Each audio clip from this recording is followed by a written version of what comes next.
முன்னாள் ஜனாதிபதி கோட்டாபய ராஜபக்சவை சுற்றி வளைத்த சிஐடி மிக விரைவில் விசாரணைக்கு வரும்படி அழைப்பு. ஸ்ரீடெலோ கட்சியின் தலைவர் உதயராசா அதிரடி கைது.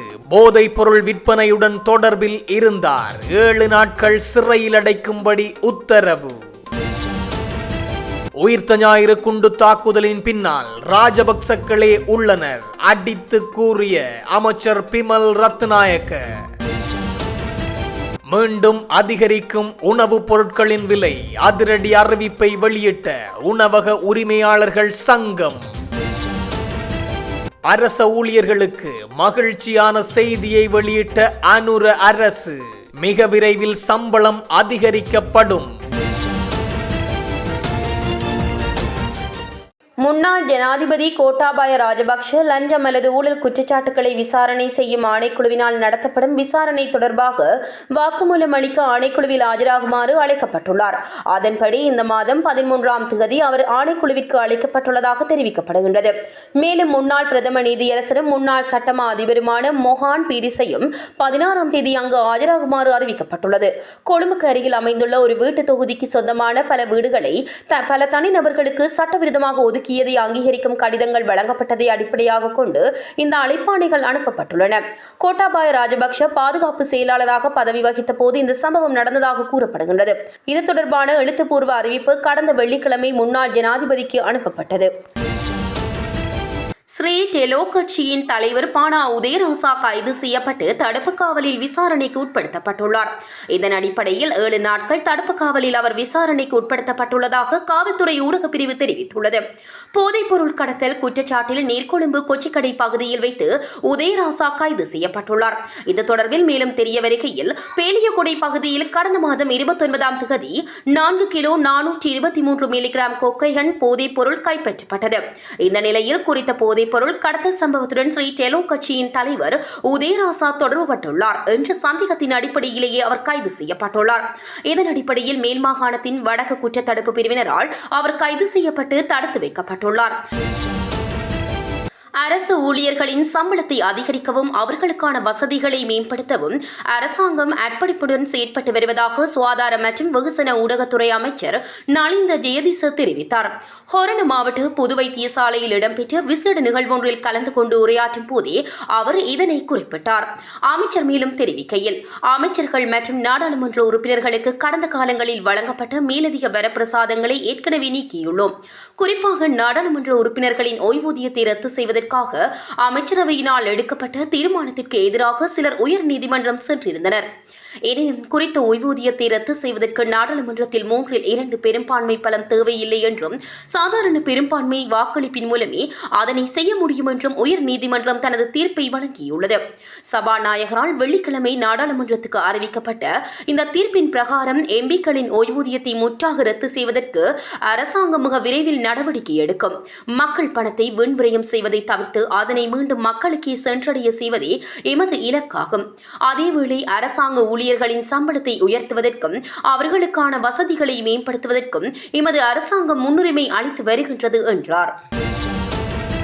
சபாநாயகர் ஜகத் விக்ரமரத்ன மீது தாக்கல் செய்யப்பட்ட ஊழல் மற்றும் மோசடி குற்றச்சாட்டுகள் குறித்த முறைப்பாடு தொடர்பில் லஞ்சம் ஊழல் குறித்து விசாரணை ஆணைக்குழு விசாரணையை தொடங்கியுள்ளது.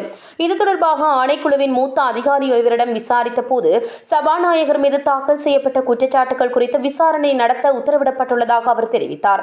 இடைநீக்கம் செய்யப்பட்ட பாராளுமன்ற பிரதி செயலாளர் நாயகமும் பணியாளர்கள் குழுவின் தலைவருமான சட்டத்தரணி சமிந்த குலரத்ன சபாநாயகருக்கு எதிராக நேற்று முன்தினம் லஞ்சம் மோசடி குழுவில் முறைப்பாடு அளித்தார். பாராளுமன்ற வட்டாரங்களின்படி நாட்டின் வரலாற்றில் பாராளுமன்ற பிரதி செயலாளர் நாயகம் ஒருவர் சபாநாயகர் மீது இந்த வழியில் ஊழல் மற்றும் மோசடி குற்றச்சாட்டுகளை பதிவு செய்துள்ளமை இதுவே முதல் முறை. இந்த முறைப்பாடு சபாநாயகருக்கு எதிராக குலரத்ன 8 ஊழல் மோசடி மற்றும் மோசடி குற்றச்சாட்டுகளை முன்வைத்துள்ளார். 2 எரிபொருள் கொடுப்பனவுகளை சட்டவிரோதமாக பெறுதல், வாகனங்களை தவறாக பயன்படுத்துதல், பாராளுமன்ற ஊடக பிரிவுக்கு சொந்தமான உபகரணங்களை தவறாக பயன்படுத்துதல், நிர்ணயிக்கப்பட்ட தொகையை செலுத்தாமல் பாராளுமன்ற கணக்கின் கீழ் கூடுதல் மதிய உணவு வசதிகளை பெறுதல், விசாரணை அதிகாரியை சட்டவிரோதமாக நியமித்து பாராளுமன்ற கணக்கிலிருந்து அவருக்கு பணம் செலுத்தி உணவு மற்றும் போக்குவரத்து வசதிகளை வழங்குதல், அவருக்கு சொந்தமான 2 உத்தியோகபூர்வ இல்லங்களை சட்டவிரோதமாக பயன்படுத்துதல், தகவல் அறியும் உரிமை சட்டத்தின் கீழ் கோரப்பட்ட தகவல்களை வழங்க சட்டவிரோதமாக மறுத்தல் மற்றும் அவரது ஊழல் மற்றும் மோசடியை மறைக்க முயற்சித்தல், பாராளுமன்ற ஊழியர்களின் நிர்வாகத்தில் சட்டவிரோதமாக தலையிடுதல் உள்ளிட்ட குற்றச்சாட்டுகள் முறைப்பாட்டில் பதிவு செய்யப்பட்டுள்ளன. நாட்டில் நிலவும் தற்போதைய பொருளாதார சூழலில் எரிவாயு விலை மற்றும் அத்தியாவசிய பொருட்களின் விலையேற்றம் காரணமாக உணவகங்களில் விற்பனை செய்யப்படும் உணவுப் பொருட்களின் விலைகளை மீண்டும் அதிகரிக்க வேண்டிய துர்ப்பாக்கிய நிலை ஏற்பட்டுள்ளதாக அகில இலங்கை சிற்றுண்டிச்சாலை மற்றும் உணவக உரிமையாளர்கள் சங்கத்தின் தலைவர் ஹர்ஷன ருஷான் தெரிவித்துள்ளார். கொழும்பில் சனிக்கிழமை நடைபெற்ற ஊடகவியலாளர் சந்திப்பில் கலந்து கொண்டு கருத்து தெரிவிக்கும் போதே அவர் இவ்வாறு குறிப்பிட்டார்.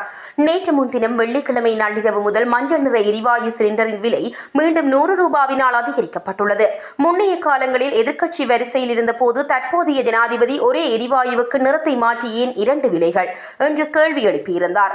ஆனால் இன்று அவரே ஆட்சியில் இருக்கும்போது நீல நிற எரிவாயு ஒரு விலையிலும் மஞ்சள் நிற எரிவாயு அதிக விலையிலும் விற்பனை செய்யப்படுவது ஏன் என்று நாம் கேட்க விரும்புகின்றோம். எரிவாயு மாத்திரமன்றி சந்தையில் கீரி சம்பாவுக்கு 260 ரூபாய் கட்டுப்பாட்டு விலை நிர்ணயிக்கப்பட்டிருந்தாலும் அது 340 ரூபாய் வரை சட்டவிரோதமாக விற்பனை செய்யப்படுகின்றது. கோழி இறைச்சி, தேங்காய் எண்ணெய் மற்றும் மீன் வகைகளின் விலைகளும் எவ்வித கட்டுப்பாடுமின்றி உயர்ந்துள்ளன. வர்த்தக மற்றும் நுகர்வோர் பாதுகாப்பு அமைச்சர் தூக்கத்தில் இருக்கிறாரா அல்லது இந்த திருட்டுகளுக்கு உடந்தையாக இருக்கிறாரா என்று சந்தேகம் எமக்கு எழுகின்றது. சிற்றுண்டிச்சாலை உரிமையாளர்கள் பெரும் நட்டத்தையே சந்தித்து வருகின்றனர். ஒருபுறம் எரிவாயு விலையேற்றம், மறுபுறம் மூலப்பொருட்களின் அதீத விலை உயர்வு என இரட்டை தாக்குதலுக்கு உள்ளாகியுள்ளோம். இந்த நிலை தொடருமானால் நுகர்வோர் மீது சுமையை ஏற்ற விரும்பாத போதிலும் எமது தொழிலை முன்னெடுத்து செல்வதற்காக உணவுப் பொருட்களின் விலைகளை அதிகரிப்பதை தவிர எமக்கு வேறு வழி இல்லை. தற்போதைய அமைச்சரவை மற்றும் அதிகாரிகள் சந்தையில் நிலவும் இந்த விலை மோசடிகளை தடுக்க தவறிவிட்டனர். மக்களையும் வர்த்தகர்களையும் பாதுகாக்க முடியாத ஒரு அரசாங்கம் எதற்கு? ஜனாதிபதி அன்று மேடைகளில் பேசிய வாக்குறுதிகளை நிறைவேற்ற தவறிவிட்டார்.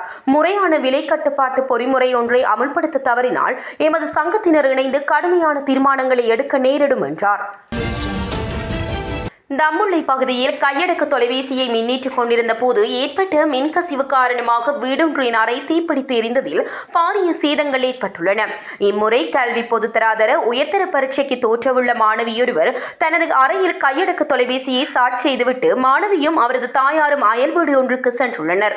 இரவு சுமார் 10 மணி அளவில் வீடு திரும்பிய போது வீடு தீப்பற்றி எரிவதை அவர்கள் அவதானித்துள்ளனர்.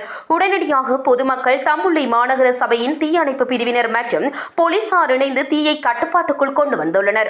இத்தீ விபத்தில் மாணவியின் உடைமைகள், பாடசாலை உபகரணங்கள், பாடப்புத்தகங்கள் உள்ளிட்ட அனைத்து முற்றாக சேதமடைந்துள்ளன. சம்பவ நேரத்தில் வீட்டில் எவரும் இல்லாததால் உயிர் சேதம் ஏதும் ஏற்படவில்லை என தெரிவிக்கப்படுகின்றது. மேலும் வீட்டில் தீ பரவுவதற்கான வேறு எந்தவித தடயங்களும் காணப்படாத நிலையில் தொலைபேசி சார்ஜ் செய்யப்பட்டிருந்த மின் இணைப்பு பகுதியில் இருந்து தீ ஏற்பட்டு பரவியதற்கான ஆதாரங்கள் கண்டறியப்பட்டுள்ளதாக வீட்டு உரிமையாளர்கள் தெரிவித்துள்ளனர்.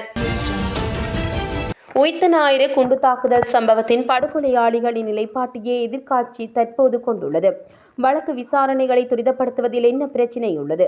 அமைச்சரின் உத்தியோகபூர்வ இல்லத்தை நீதிமன்றமாக மாற்றியமைத்து வழக்கு விசாரணைகளை துரிதப்படுத்துவது குண்டு தாக்குதலால் பாதிக்கப்பட்டவர்களுக்கு நன்மையாக அமையுமா அல்லது தீமையாக அமையுமா? வழக்கு விசாரணையை நாளாந்தம் முன்னெடுக்காமல் புதுக்கடை நீதிமன்றத்தில் 3 மாதத்துக்கு ஒரு முறையாக விசாரிக்க வேண்டும். குண்டு தாக்குதலை செய்தது யார், அரசியல் பிரதான சூத்திரதாரி யார் என்பதையும் அறிவார்கள். அது ராஜபக்சர்கள் என்பதையும் அறிவார்கள் என சபை முதல்வரும் அமைச்சருமான பிமல் ரத்நாயக்க தெரிவித்தார். பாராளுமன்றத்தில் நடைபெற்ற அவசரகால சட்டம் மீதான விவாதத்தில் உரையாற்றுகையில் மேற்கண்டவாறு குறிப்பிட்டார். அங்கு அவர் மேலும் உரையாற்றியதாவது: உயிர்த்த ஞாயிறு குண்டு தாக்குதல்கள் தொடர்பான விசாரணைகளை விரைவாக முன்னெடுக்க வேண்டும். உண்மையை பகிரங்கப்படுத்த வேண்டும். குற்றவாளிகளுக்கு தண்டனை வழங்க வேண்டும் என்று எதிர்க்கட்சியினர் குறிப்பிடுகிறார்கள். ஆனால் சொல்வதற்கு முரணாக சீர்படுகிறார்கள். குண்டு தாக்குதல்கள் தொடர்பான விசாரணைகள் காட்டு நீதிமன்றத்தில் இடம்பெறுகின்றது.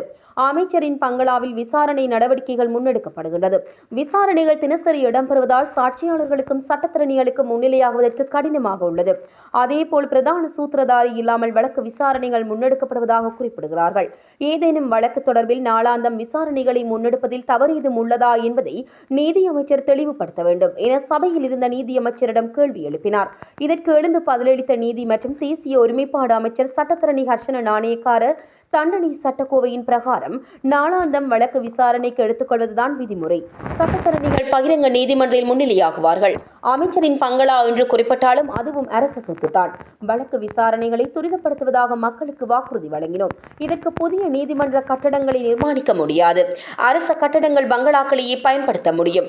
இன்னும் 5-6 நீதிமன்றங்கள் ஸ்தாபிக்கப்படும். வழக்கு விசாரணைகள் அனைத்தும் துரிதப்படுத்தப்படும். எதிர்க்கட்சியின் உறுப்பினர் நீதிக்காகவும் உண்மைக்காகவும் பேசவில்லை.